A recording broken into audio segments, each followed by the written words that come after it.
Desde histórias de supostos encontros imediatos com ETs, até lendas que circulam em arquivos ufológicos e lendas urbanas, o tema de visitantes não humanos interagindo com instituições humanas sempre despertou fascínio e curiosidade em todo o mundo. Uma das narrativas mais inusitadas nesse espectro é a ideia de um ser alienígena entrando em uma embaixada humana, algo tão surpreendente que parece coisa de ficção científica, mas que de fato existe em versões relatadas e teorias que intrigam pesquisadores e entusiastas de mistérios. Hoje, no Mistérios do Universo Cósmico, vamos explorar essa temática. O que essa história significa? Quais relatos alimentam essa ideia e como a ciência e o ceticismo explicam ou confrontam essas narrativas? Antes de mais nada, é importante entender que a ufologia tem um histórico longo de relatos sobre visitantes não humanos que aparecem em contextos surpreendentes. Há casos clássicos, como o de Betty e Barney Hill, um casal que afirmou ter sido abduzido por um OVNI em 1961, o que se tornou um dos primeiros relatos amplamente divulgados de contato alienígena com humanos na história moderna. Esse tipo de relato, apesar de controverso, estabeleceu um padrão narrativo para encontros que desafiam explicações convencionais, ainda que muitos especialistas considerem exageros ou efeitos psicológicos.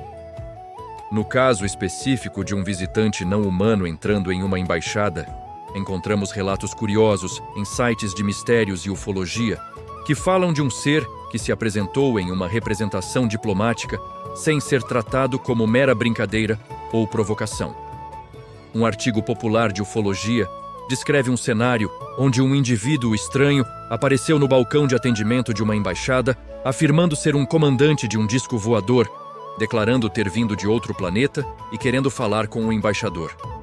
A narrativa afirma que ele foi recebido, não confrontado, e que teria, em algum ponto, permanecido interagindo com funcionários ou contribuído em funções por meses dentro da embaixada. Numa situação que escapa completamente à lógica diplomática convencional. É preciso dizer que esse tipo de relato pertence mais à esfera de histórias ufológicas, conspiratórias e de ficção, do que a relatos documentados por instituições oficiais. Muitas vezes, narrativas como essa circulam em sites de mistério ou comunidades de ufólogos, sem confirmação independente de autoridades ou documentos verificáveis. Ainda assim, elas são fascinantes porque exploram nossa imaginação sobre o que aconteceria se um ser não humano realmente se apresentasse às autoridades de um governo terrestre. Em paralelo, existem casos que, embora não envolvam literalmente embaixadas, conectam elementos parecidos. Por exemplo, há relatos antigos de contatos, onde supostos visitantes citam intenções de falar com militares, líderes ou representantes governamentais, como em histórias que surgiram no século passado e que alimentaram teorias sobre visitas extraterrestres discreta ou oficialmente encobertas. Esses relatos servem como pano de fundo para a narrativa de um visitante em uma embaixada, mesmo que não haja evidência concreta de que tal evento tenha ocorrido na realidade. Por outro lado, o ceticismo científico busca explicar esses relatos através de outras lentes. Psicologia do testemunho, ilusões cognitivas, distorções de memória e até encenações intencionais podem explicar muitos relatos ufológicos. O estudo de relatos similares mostra que muitas vezes pessoas interpretam experiências incomuns, como encontros com estranhos fenômenos atmosféricos raros, experiências psicológicas intensas ou eventos socioculturais, como algo extraterrestre ou não humano, sem que isso realmente implique na presença de seres de outros mundos. Adicionalmente, algumas histórias conspiratórias mais amplas sugerem que governos ou instituições secretas podem ter informações sobre vida alienígena que não são compartilhadas com o público. Isso alimenta mitos ainda maiores, que autoridades poderiam até mesmo estar em contato com extraterrestres em ambientes diplomáticos ou políticos.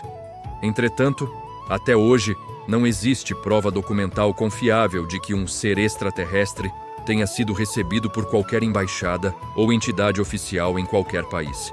O consenso entre acadêmicos e instituições científicas é que todos os relatos desse tipo, até agora, carecem de evidências verificáveis. Mesmo assim, a ideia ressoa com nossa cultura popular. Filmes, séries e livros frequentemente exploram narrativas de diplomacia intergaláctica. Visitas alienígenas que buscam diálogo, tecnologia ou simplesmente uma presença entre nós. Esse imaginário é tão poderoso que até campanhas reais de instituições humanas podem fazer referência a extraterrestres em contextos metafóricos. Como aconteceu recentemente, quando uma embaixada dos Estados Unidos usou a imagem do personagem ET no contexto de política de imigração, incentivando pessoas em situação irregular a ligar para casa. Uma menção que circulou amplamente nas redes sociais. No fim das contas, enquanto não há evidências concretas ou confirmadas por agências oficiais de que um visitante não humano tenha se apresentado a uma embaixada de verdade, a ideia continua a fascinar, porque toca em uma das maiores questões do ser humano. Estamos sozinhos no universo? A hipótese de vida inteligente além da Terra é um tema legítimo de debate científico e filosófico. E a imaginação coletiva muitas vezes preenche os vazios com narrativas extraordinárias, alimentando teorias que misturam realidade, especulação e mistério. Se um dia um visitante não humano realmente buscasse contato com líderes humanos em um ambiente oficial, certamente seria um dos eventos mais significativos da história. Mas até que uma evidência robusta, documentada e verificável seja apresentada, tais histórias permanecem como parte do folclore moderno, fascinantes, instigantes e perfeitas para alimentar nossa curiosidade pelo desconhecido. Se você gostou desse vídeo, inscreva-se no Mistérios do Universo Cósmico. Deixe seu like e ative o sininho para continuar explorando os maiores enigmas do cosmos.